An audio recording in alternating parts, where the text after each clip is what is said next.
Salam sejahtera bagi kita sekalian. Shalom, damai di hati. Kita bersyukur karena kita diperjumpakan kembali di channel yang diberkati Tuhan ini, Nazaret Bersabda. Dan saat ini kami datang menjumpai saudara-saudara yang merindukan sapaan firman. Karena itu kita akan menggumulinya bersama menurut pembacaan MTPJ dari tanggal 29 hingga tanggal 5 Februari. Sebelumnya mari kita berdoa. Ya Tuhan Allah, dalam kerinduan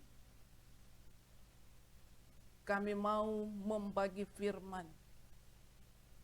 Kami rindu untuk semua yang mendengarnya diberkati. Kami mau bertumbuh bersama. Kami mau menikmati kehadiran-Mu lewat firman. Oleh karena itu, kiranya melalui channel ini, apa yang kami bentangkan ini menjadi berkat bagi pendengar, pemirsa, yang tentunya firman Tuhan ini tidak akan dapat dibatasi, tetapi yang akan menjadi sarana untuk menjangkau mereka yang mungkin saat ini sangat membutuhkan firman Tuhan sebagai penguat, penolong, dan pemberkati. Ini kami ya Tuhan, kami berdoa kepadamu di dalam nama Tuhan Yesus. Amin. Saudara-saudara, kita membaca melalui kitab Amsal pasal 10,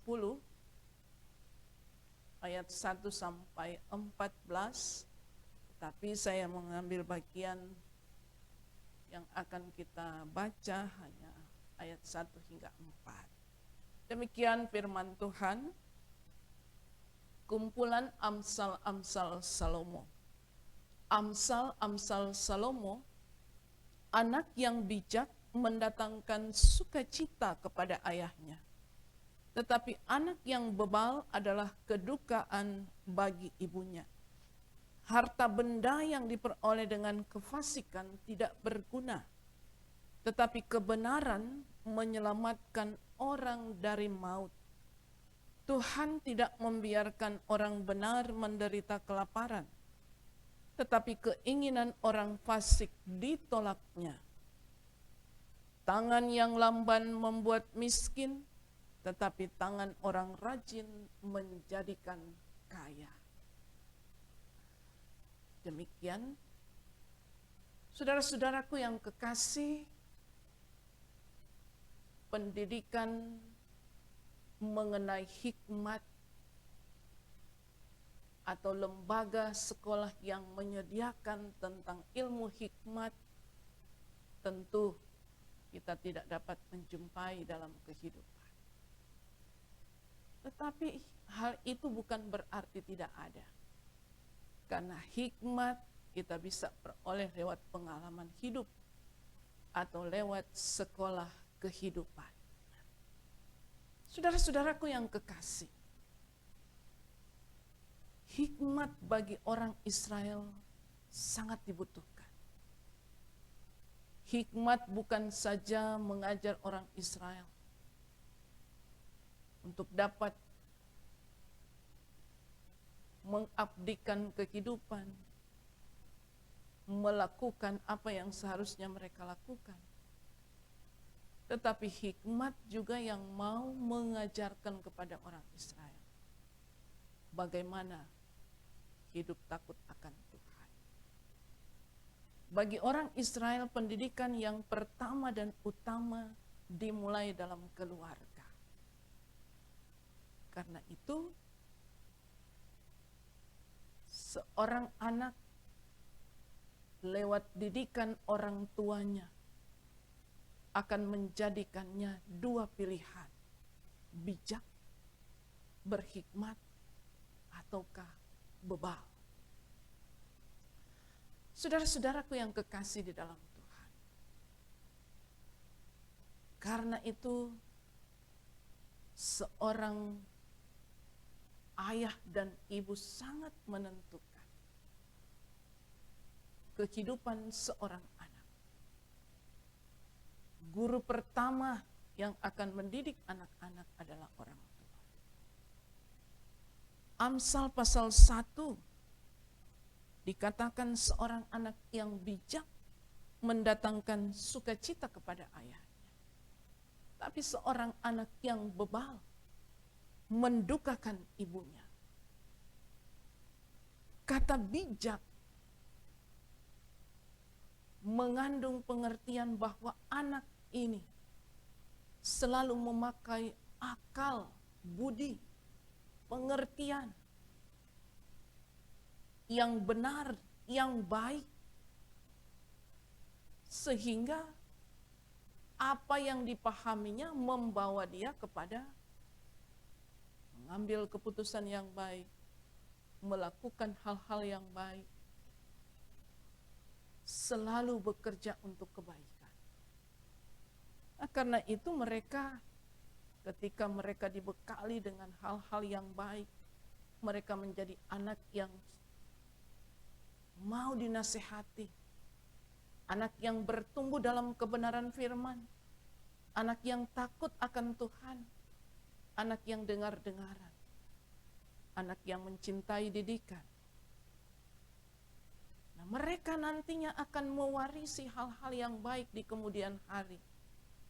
Bahkan juga ketika dia tumbuh dewasa, mereka itulah yang nantinya akan melakukan hal-hal baik dalam kehidupan. Termasuk ketika saatnya dia bekerja, dia mengabdikan ilmunya,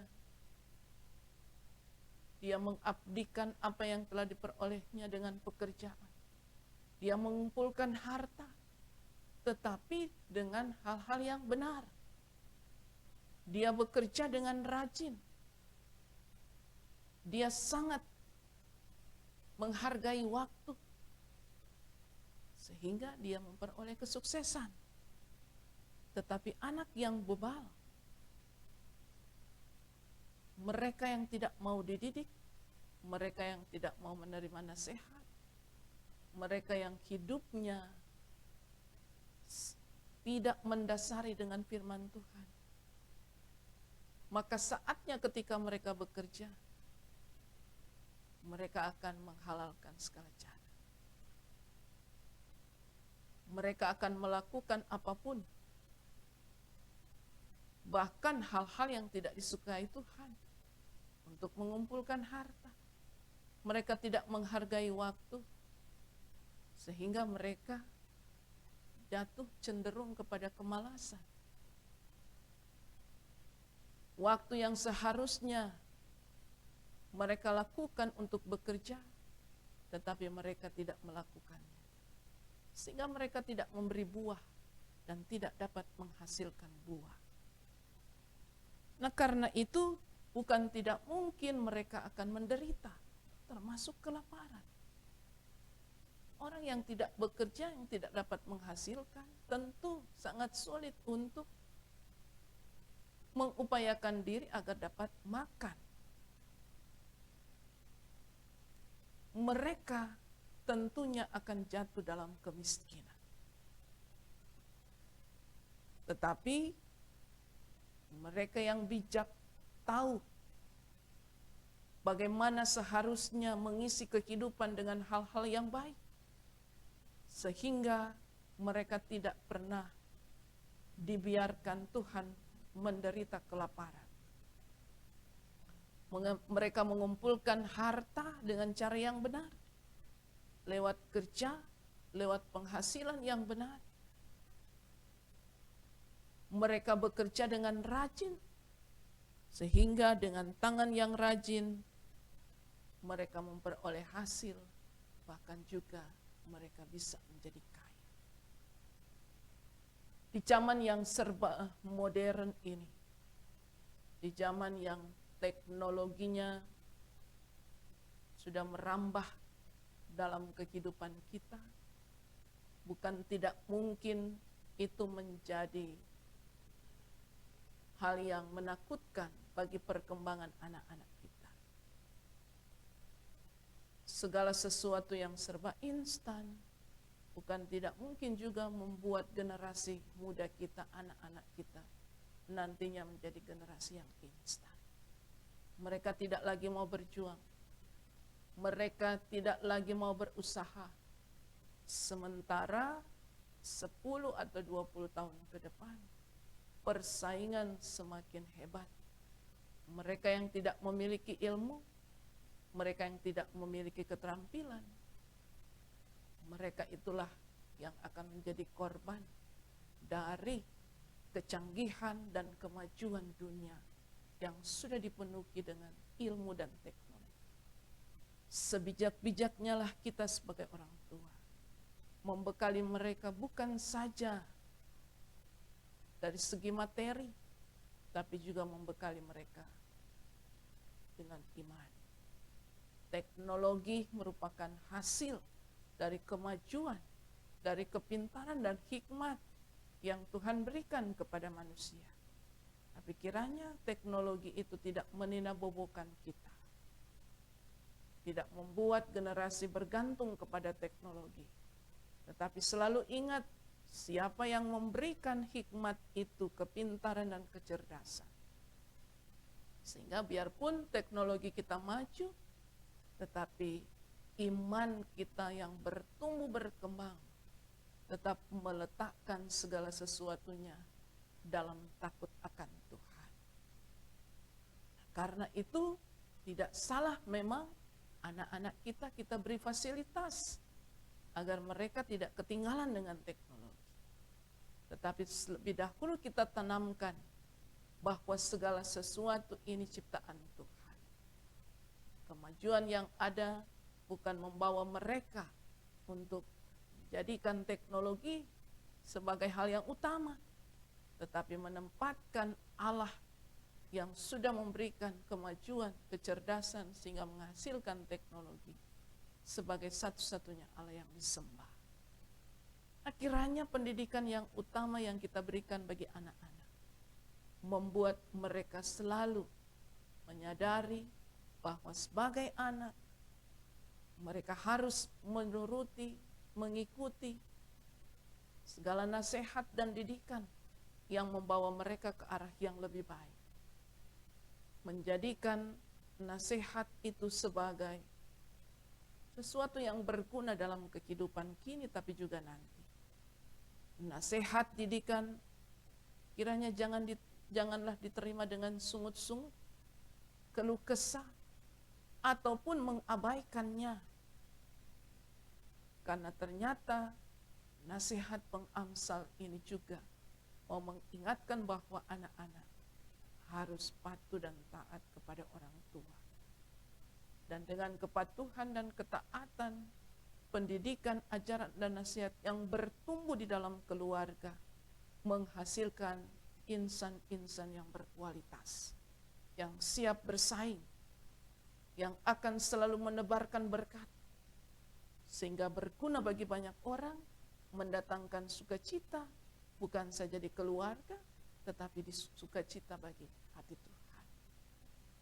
Firman Tuhan ini mengingatkan kita semua, dan firman Tuhan ini menjadi berkat bagi kita semua. Terpujilah nama Tuhan. Amin. Demikian saudara-saudara, apa yang kita renungkan saat ini. Untuk itu mari kita berdoa. Ya Tuhan Allah, terima kasih untuk kesempatan ketika kami diperjumpakan kembali. Injil kebenaran telah kami nyatakan, meskipun hanya melalui media komunikasi Nazaret Bersabda. Kiranya channel ini terus diberkati, firman Tuhan ini terus diperdengarkan. Kiranya banyak orang akan mau mendengar, dan mereka mau untuk dipulihkan, dijamah oleh Tuhan, dan diberkati. Kami membawa semua harapan ini kepadamu, termasuk juga kelangsungan channel ini ke depan. Kiranya pemberitaan firman Tuhan ini sebagai salah satu sarana tetap dipakai untuk menjadi berkat. Bukan saja bagi jemaat Nazaret Madani, tapi bagi siapapun yang menikmati dan mendengar setiap pemberitaan firman melalui channel ini. Terpujilah nama Tuhan. Amin. Demikian perjumpaan kita saat ini. Kita nantinya akan berjumpa kembali di kali yang akan datang. Tuhan Yesus memberkati. Shalom, damai di hati.